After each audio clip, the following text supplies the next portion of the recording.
ನಮಸ್ಕಾರ ಸ್ನೇಹಿತರೆ, ನಮ್ಮ ಮಧುರ ಸುದೆ ಚಾನಲ್ಗೆ ನಿಮಗೆ ಸ್ವಾಗತ. ನಾವು ನಿಮಗಾಗಿ ಕೃಷ್ಣ ಸಂದೇಶವನ್ನು ಹೊತ್ತು ತರುತ್ತಿದ್ದೇವೆ.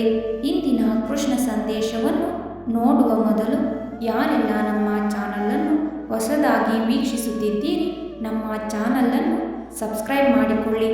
ಹಾಗೆಯೇ ಬೆಲ್ ಬಟನ್ ಒತ್ತುವ ಮೂಲಕ ನೋಟಿಫೈ ಆಗಿರಿ. ಇಂದಿನ ಕೃಷ್ಣ ಸಂದೇಶವನ್ನು ನೋಡೋಣ. ಯಾರು ಎಷ್ಟೇ ಅವಮಾನ ಮಾಡಿದರೂ, ಕೀಳಾಗಿ ನೋಡಿದರೂ ನಾವು ನಮ್ಮ ಸ್ವಾಭಿಮಾನ ಬಿಡಬಾರದು. ಏಕೆಂದರೆ ಬೇರೆ ವ್ಯಕ್ತಿಗಳ ಥರ ಸಮಯಕ್ಕೊಂದು ಬಣ್ಣ ಬದಲಾಯಿಸುವ ಊಸರವಳ್ಳಿಯ ಬದುಕು ನಮ್ಮದಾಗಬಾರದು. ಹಾಗಾಗಿ ಸತ್ಯದ ದಾರಿಯಲ್ಲಿ ನಡೆಯೋಣ. ಜೀವನದ ಸತ್ಯ, ಪಾಪದ ಹೊರೆ ಹೆಚ್ಚಾಗುವಂತೆ ಗಳಿಸಬೇಡಿ. ನಿಮ್ಮ ಸಾಲದ ಹೊರೆ ಹೆಚ್ಚಾಗುವಂತೆ ಖರ್ಚು ಮಾಡಬೇಡಿ. ದೇಹದಲ್ಲಿ ರೋಗಗಳು ಹೆಚ್ಚಾಗುವಂತೆ ತಿನ್ನಬೇಡಿ. ಕಲಹಗಳು ಹೆಚ್ಚಾಗುವ ಹಾಗೆ ಮಾತನಾಡಬೇಡಿ. ಚಿಂತೆ ಹೆಚ್ಚಾಗುವ ಹಾಗೆ ವಿಪರೀತವಾಗಿ ಯೋಚಿಸಬೇಡಿ. ಯಾರು ತಮ್ಮ ಲಾಭಕ್ಕಾಗಿ ಇತರರನ್ನು ಬಳಸಿಕೊಳ್ಳುವರು, ಒಂದಲ್ಲ ಒಂದು ದಿನ, ಒಂದಲ್ಲ ಒಂದು ಕಡೆ ಅವರು ಕೂಡ ಇನ್ಯಾರದ್ದೋ ಲಾಭಕ್ಕಾಗಿ ಖಂಡಿತ ಬಳಕೆ ಹಾಗೆ ಆಗುತ್ತಾರೆ.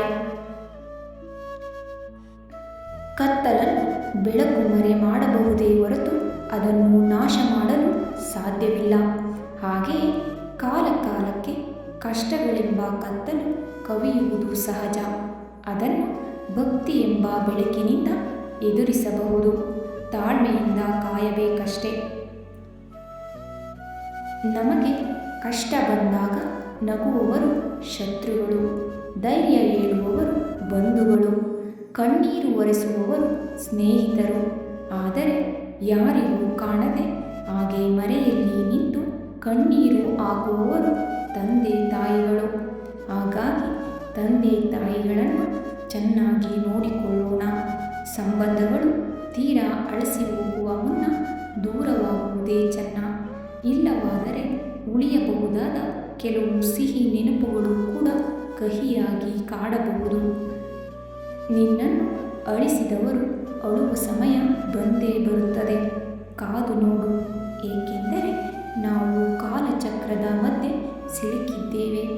ಎಲ್ಲ ಒಳ್ಳೆಯದೇ ಆಗುತ್ತದೆ. ಭಗವಂತ ಜೊತೆಗಿದ್ದಾನೆ. ಧನ್ಯವಾದಗಳು.